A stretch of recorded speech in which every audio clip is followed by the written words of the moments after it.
Hi friends, this is Sonika और आज हम बात करेंगे सेक्शन 16(5) की। बहुत इंपॉर्टेंट वीडियो होने वाला है दोस्तों, लास्ट तक ज़रूर देखिएगा, तभी आप समझ पाएंगे कि आईटीसी के क्या रूल्स हैं।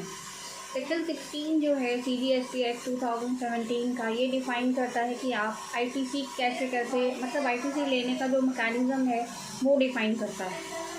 सेक्शन 16 में आईटीसी के लिए डिफाइन लेने के लिए जो मैकेनिज़्म है वो टर्म्स में डिफाइन किया गया है, पॉइंट्स में डिफाइन किया गया है। जैसे अगर आप सेक्शन 16 में इनपुट लेना चाहते हैं, सबसे पहले आपने जिससे मटेरियल परचेज किया है आपके पास उसकी वैलिड इनवॉइस होनी चाहिए।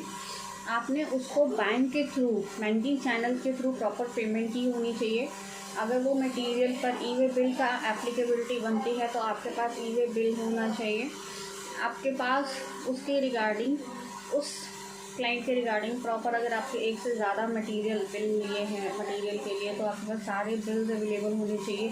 बिल्स होने चाहिए, ई वे बिल होनी चाहिए, बैंक स्टेटमेंट जिससे आपने पेमेंट की, राइट। और अब आपने जब उसको पेमेंट किया, अब उसके पार्ट पर आ जाता है कि उसने अपनी रिटर्न्स में आपका टैक्स जो है पे किया होना चाहिए, यानी उसकी 3B जो फाइल हुई है उसके अंदर टैक्स पे होना चाहिए।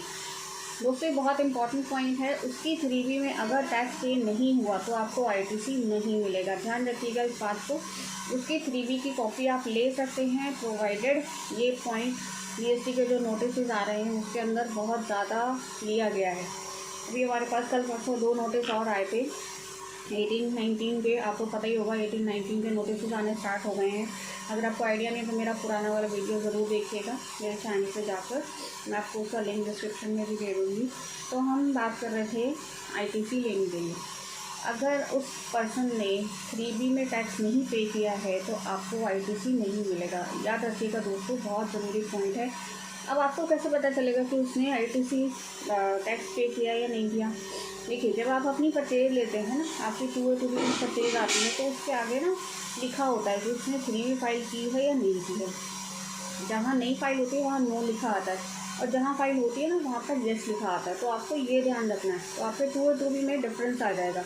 अगर कोई क्लाइंट आपका, जैसे सप्लायर, आपने जिससे मटेरियल लिया है और वो टैक्स नहीं पे करता है तो उसकी 3B के आगे नो लिखा होगा कि उसने 3B नहीं फाइल की है। और अगर आप उस क्लाइंट ने, मतलब उस सप्लायर ने मटेरियल का टैक्स पे कर दिया है तो उसके आगे येस लिखा होगा 3B वाले सेक्शन के आगे।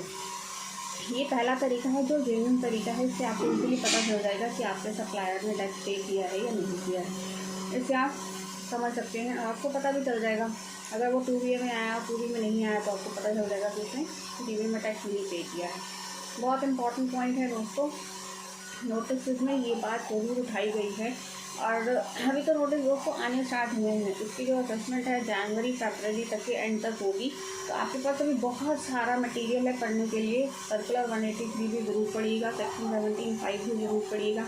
ये सब चीज़ें आपको इम्पॉर्टेंट हैं। और अगर आप कहेंगे तो मैं आपको नेक्स्ट वीडियो में कुछ केसेस के रेफरेंस भी दे दूँगी, जिस केसेस की वजह से आप कैंसर डीलर वाले केसेस के जो नोटिस आ रहे हैं उसमें आपकी वो बहुत हेल्प करेगा। कैंसर डीलर वाले पॉइंट पर लोग डिपार्टमेंट जो है एग्री नहीं कर रहा है, आपको ध्यान देना है। काफ़ी बार डिपार्टमेंट जो है एक्टिव डीलर को ही कैंसर डीलर मान रहा है, तो आपको ये ख्याल रखना है, चेक करना है पोर्टल पे जाके कि वो एक्टिव हैं या कैंसर है। आई होप आपको ये सारे पॉइंट समझ आ गए होंगे। अगर कुछ डाउट लगे तो आप प्लीज़ मुझे कमेंट करके ज़रूर बताइएगा। दोस्तों जो मेरे चैनल पे न्यू हैं वो चैनल को प्लीज़ सब्सक्राइब कर लीजिए। अगर आपको पसंद आया हो तो लाइक कर दीजिए, और अगर आपको पसंद नहीं आया हो तो आप डिसलाइक भी कर सकते हैं और मुझे कमेंट करके बता सकते हैं कि मैं कैसे इम्प्रूवमेंट करूँ, क्या क्या गलतियाँ मैंने की हैं, तो मैं डेफिनेटली उसे इम्प्रूव करूँगी। तो मिलते हैं दोस्तों नेक्स्ट वीडियो में। Thank you.